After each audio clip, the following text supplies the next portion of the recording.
मी कालच संपूर्ण महाराष्ट्रातल्या लोकांना आवाहन केलेलं आहे. छत्रपती शिवाजी महाराजांची जी संकल्पना होती सर्व धर्म समभावाची, ज्याच्यामुळे स्वराज्याची स्थापना झाली, त्याचबरोबर लोकांचा सहभाग हा राज्य कारभारात असावा, म्हणजेच आपल्या सगळ्यांचे दैवत छत्रपती शिवाजी महाराज यांनी हा विचार मांडला. थोडक्यात लोकशाहीचा जो पाया आहे तो रचण्याचं काम देखील छत्रपती शिवाजी महाराजांनी केलं आणि त्यांना अभिप्रेत असणारी लोककल्याणकारी एक राज्य असावं, लोकशाहीचं राज्य असावं.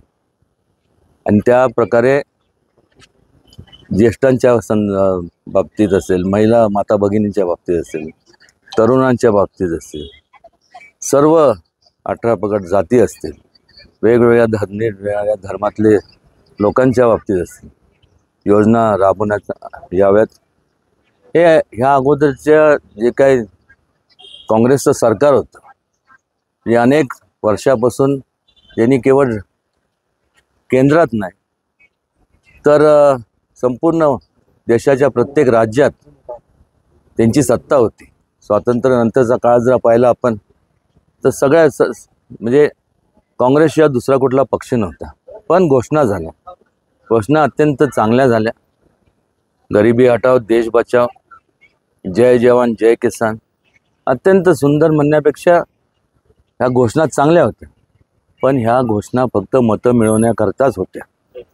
कारण जर आपण पाहिलं तर गरिबांच्या बाबतीत असेल, जवानांच्या बाबतीत असेल, किसान म्हणजे शेतकरी असेल, किंवा ज्येष्ठांच्या प्रती असेल, महिलांच्या बाबतीत असेल, तरुणांच्या बाबतीत असेल, असं कुठलंही ह्यांच्या काळात गेले 50, 55, 60 वर्ष कुठलंही धोरणं राबवले गेले नाही. पण गेल्या 10 वर्षापूर्वी ज्यावेळेस परिवर्तन घडलं मोठ्या प्रमाणावर, मोदीजींच्या नेतृत्वाखाली एक चांगल्या प्रकारची महायुतीची सत्ता केंद्रात आणि वेगवेगळ्या राज्यात स्थापन झाली. हे झाल्यानंतर जे काय छत्रपती शिवाजी महाराजांचे त्यांना अभिप्रेत असणारे जे विचार होते ते केवळ म्हणजे ते विचाराचं फक्त घोषणा केल्या नाही तर ते आचरणात आणि वस्तुस्थितीत आणण्याचं काम महायुती आणि त्यांचे सर्व जे मित्रपक्ष आहेत यांनी सर्वांनी मिळून हे सगळं केलं. आज लोकांना निश्चितपणे प्रगतीच्या मार्गाने जायचं, अधोगतीच्या मार्गाने जायचं नाही.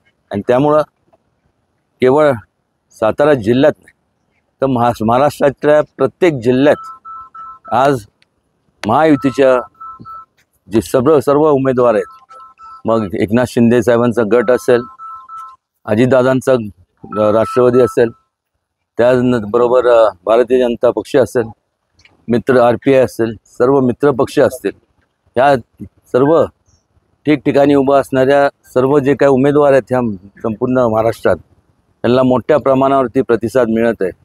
हे आवर्जून या ठिकाणी सांगावंसं वाटतं.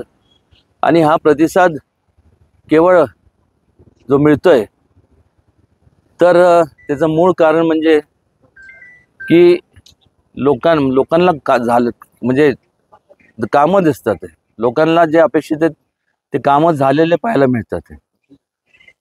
ह्या उलट आपण बघतोय महाविकास आघाडी, तुतारी चिन्ह असेल, मशाल असेल, त्यानंतर अजून हाताचा पंजा असेल. मला सांगा ना, पंजाच्या तर बाबतीत काय बोलायचं, त्यांच्याकडे होतं तेव्हा त्यांच्या ऐन पीक जेव्हा पक्ष होता त्यांनी काय केलं नाही. आणि मशालीच्या बाबतीत म्हणजे त्यांची मशाल घेऊन शोधावं लागतं की बाबा त्यांनी नेमकं कामं कुठं केलेत, एक पण काम नाही. आणि तुतारी तर काय वा,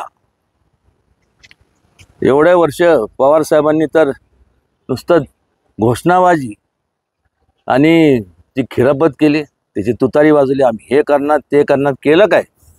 आणि ऐन तारुण्याच्या काळात ज्येष्ठ नेते पवारसाहेब हे सध्या केवळ महाराष्ट्रात नाही तर संपूर्ण देशभरात सगळ्यात ज्येष्ठ आहेत आणि ज्यांनी ऐन तारुणीच्या काळात ज्यांनी केलं नाही, आज त्यांच्याकडनं अपेक्षा करणं म्हणजे मला वाटते त्यांच्यावरती अन्याय केल्यासारखं होईल.